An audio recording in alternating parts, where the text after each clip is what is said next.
शिल्पी घर के काम से फ्री होती तो बोर होती, जिसके बाद उसने घर में ही दुकान खोलने की सोची। अरे ये इतने सारे कपड़े, अरे बहू क्या करेगी इनका? माँ जी, मैं घर में बोर होती हूँ तो सोचा सामने के कमरे में कपड़ों की दुकान खोल लूं। घर का काम भी हो जाएगा और 4 पैसों की कमाई भी।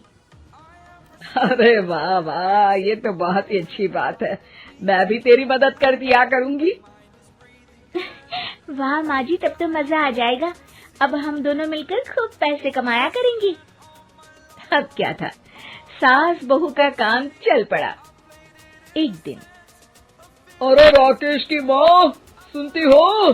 कहाँ चली गई? भूख के मारे पेट में चूहे कूद रहे हैं।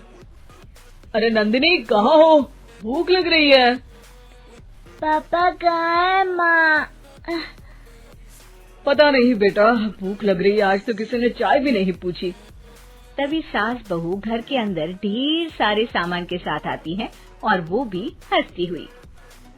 अरे वाह बहू, ये तो बड़ी अच्छी मार्केट दिखाई तूने। बड़ा ही सस्ता सामान था। हाँ माँ जी, और ये सामान हम डबल पैसों में बेचेंगे, मजा आ जाएगा। अरे बहू, भूख लग रही है, कुछ खाने को दे दे।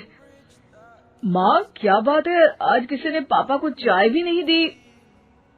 अरे बेटा, अब 40 साल में तेरे पापा ने क्या चाय बनाना भी नहीं सीखा? अरे बेटा रहने दे अब इस बहस को। तुम लोगों ने वैसे बनाया क्या है? बहू परेशान हो जाती है और सास को अकेले में लेकर जाती है। माँ जी, आज तो हम लोगों ने खाना ही नहीं बनाया। अरे बेटा, बाहर के छोले भटूरों से पेट इतना भर गया कि याद ही नहीं रहा कि घर में ये लोग भी हैं खाना खाने के लिए। अब क्या किया जाए? तभी घर में एक महिला आती है। जी, वो सुना है आप लोगों की यहाँ साड़ी बिकती है, जरा दिखाएंगे क्या? हाँ हाँ, क्यों नहीं। माँ जी, आप इन्हें साड़ी दिखाइए, मैं तब तक पिताजी और इनके लिए खाने का इंतजाम करती हूँ। सास उस औरत को लेकर सामने वाले कमरे में चली जाती है जहाँ उन लोगों ने दुकान खोली थी। वहीं बहू भी किचन में चली जाती है। अब इतनी जल्दी क्या बनाऊं? पापा जी तो खाने के लिए भी बैठ गए हैं। आइडिया, मैं खाना बाहर से ही ऑर्डर कर देती हूँ। थोड़ी देर में खाना आ जाता है और बहू टेबल पर खाना लगा देती है। हे भगवान, कितनी कड़वी दाल बनाई है बेटा।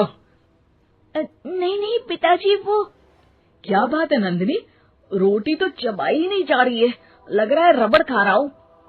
एक तो इतने महंगे होटल से खाना मंगवाया और वो भी इन लोगों को पसंद नहीं आया। तभी सास नोट गिनती हुई बाहर आती है। वाह माँ जी, बड़ी कमाई हुई लगती है। हाँ, मैंने वो 2000 वाली साड़ी 3000 में बेच दी। अरे वाह माँ जी। दोनों सास बहू बहुत खुश हो जाती हैं।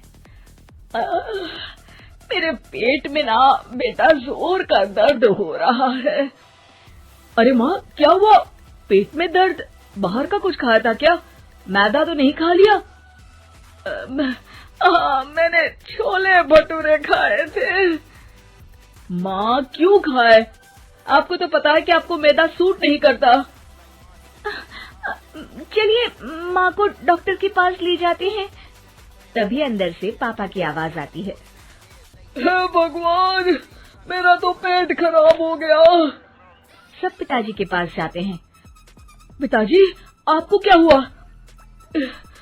खाना बासी था शायद। अरे पिताजी, नंदिनी जानती है कि बासी खाने से आपकी तबीयत खराब हो जाती है, तो वो ऐसा क्यों देगी, है ना नंदिनी? वो खाना मैंने बाहर से ऑर्डर किया था। मैं और माँ दुकान का सामान लेने गए थे, इसलिए खाना नहीं बना पाए। क्या नंदिनी, दुकान के चक्कर में तुमने तो सारे घर का हाल बिगाड़ रखा है। चलो अब माँ और पापा को लेकर अस्पताल चलते हैं। अस्पताल में जाने पर डॉक्टर कहते हैं, हाँ, इन दोनों को तो एक दिन के लिए एडमिट करना पड़ेगा। क्या? क्यों? पेट ही तो खराब है ना। हाँ, तो घर ले जाइए ना, अगर लग रहा है कि कोई बड़ी बात नहीं है और हम सिर्फ पैसा कमाने के लिए इन लोगों को एडमिट कर रहे हैं।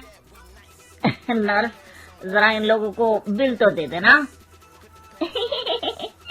चलिए, मैं आप लोगों को पैक कुछ समझा देती हूँ। जब बहू के हाथ में बिल आता है, हे भगवान, 60,000 रुपए! इतना तो मैंने कमाया भी ना था। अब समझ गई कि कमाई के चक्कर में